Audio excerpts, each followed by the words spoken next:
नमस्कार विद्यार्थी मित्रांनो, स्वागत आहे तुमचं SK MPSC अकॅडमी या आपल्या यूट्यूब चॅनलमध्ये। आज दिनांक 24 जुलै 2024 वार आहे बुधवार। तुमच्यासाठी घेऊन आलो आहे संपूर्ण वृत्तपत्र विश्लेषण, ज्यामध्ये या ठिकाणी आपण Loksatta newspaper, the Indian express, the Hindu या न्यूजपेपरमध्ये ज्या कोणत्या न्यूज स्पर्धा परीक्षा दृष्टिकोनातून आपल्यासाठी महत्त्वाचे असतात त्यांना ठिकाणी आपण डिस्कस करणार असतो। आजची जी काही डिस्कशन आहे त्यामध्ये या ठिकाणी आपण केंद्रीय अर्थसंकल्प, भारतीय भूवैज्ञानिक सर्वेक्षण या संदर्भात जे महत्त्वाचे न्यूज आहेत आणि जे महत्त्वाचे प्रश्न आहेत त्यांना या ठिकाणी आपण MCQ क्वेश्चनच्या माध्यमातून डिस्कस करणार आहोत।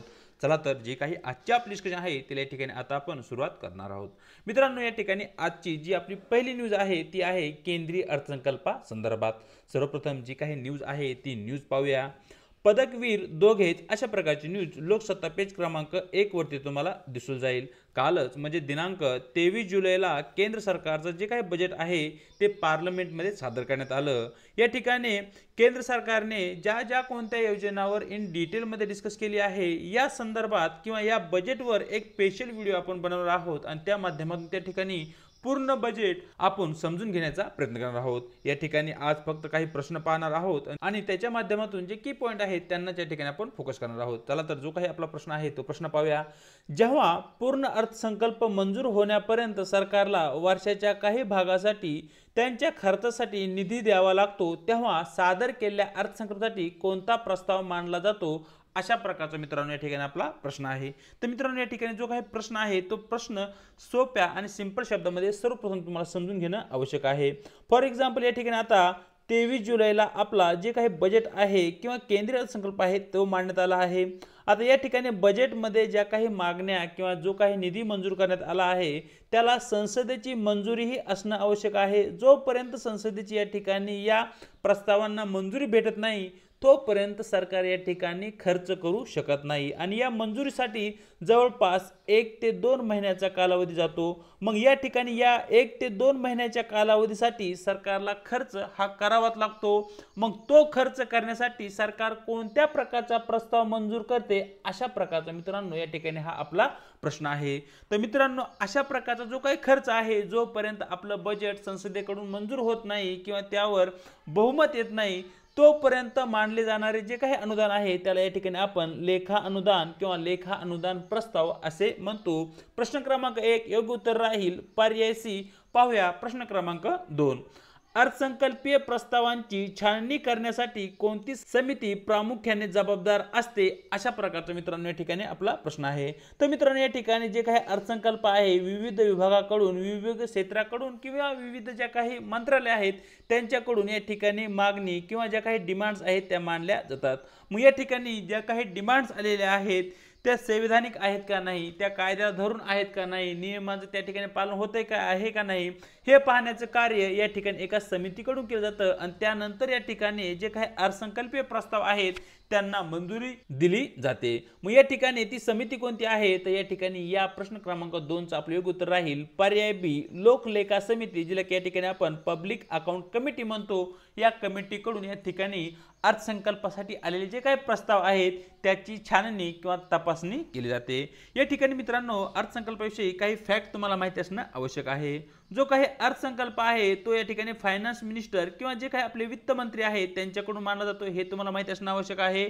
त्यानंतर प्रत्येक वर्षी 1 फेब्रुवारीला या ठिकाणी अर्थसंकल्प मांडला जातो। मग तुम्ही म्हणाल की सर, या वर्षी 23 जुलैला अर्थसंकल्प कशा प्रकारे मांडण्यात आला? तर मित्रांनो, या वर्षी आपल्याकडे लोकसभेच्या निवडणुका झाल्या, म्हणजे नवीन सरकार या ठिकाणी केंद्र सरकारच्या स्थानी आलं आहे। म्हणजे या ठिकाणी हा नवीन सरकारचा अर्थसंकल्प आहे।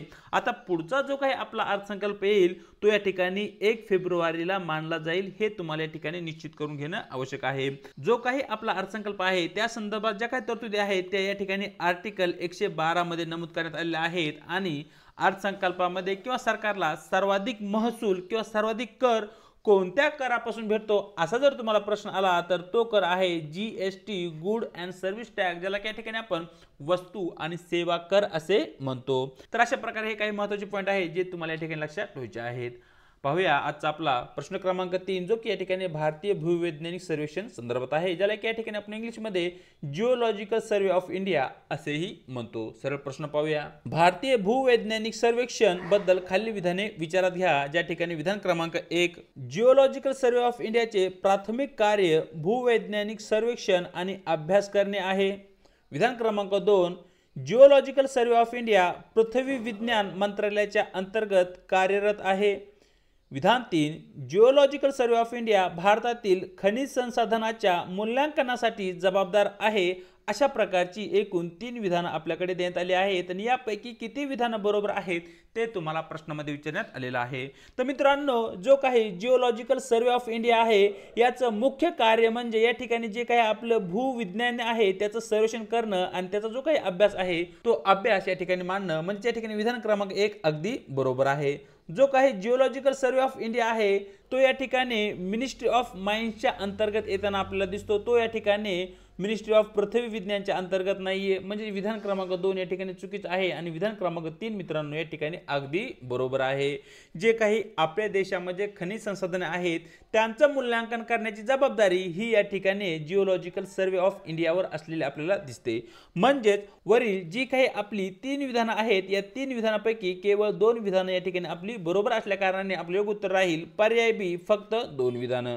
मित्रांनो, आज या ठिकाणी प्रश्नांची संख्या जास्त नाहीये, कारण तशा प्रकारचे न्यूज आज या ठिकाणी आपल्याला डिस्कशनसाठी नाहीये, त्यामुळे आज इथेच थांबत आहोत. तर अशा प्रकारे मित्रांनो दिनांक 24 जुलैचे जे काही आपलं वृत्त डिस्कशन आहे ते या ठिकाणी आपण पूर्ण केलं आहे. व्हिडिओ आवडला तर व्हिडिओ लाईक करा, आपल्या मित्रांसोबत शेअर करा आणि अशा प्रकारच्या व्हिडिओशी तुम्हाला काय वाटतं हे कमेंट बॉक्समध्ये अवश्य कळवा. चॅनलवरती जर नवीन असाल तर चॅनलला अवश्य सबस्क्राईब करा आणि त्याचबरोबर आपल्या व्हिडिओच्या डिस्क्रिप्शन बॉक्समध्ये देण्यात आलेली आपल्या टेलिग्राम चॅनलची जी काही लिंक आहे त्या ठिकाणी तुम्हाला आपले टेलिग्राम चॅनल सुद्धा जॉईन करायचे आहे, ज्याच्या माध्यमातून आपल्या प्रत्येक व्हिडिओच्या लिंक्स आणि त्याचबरोबर स्पर्धा परीक्षांसंदर्भात महत्त्वपूर्ण ज्या काही अपडेट आहेत त्याही तुम्हाला या ठिकाणी भेटून जातील. आज इथेच थांबत आहोत, भेटूया एका नवीन व्हिडिओसोबत.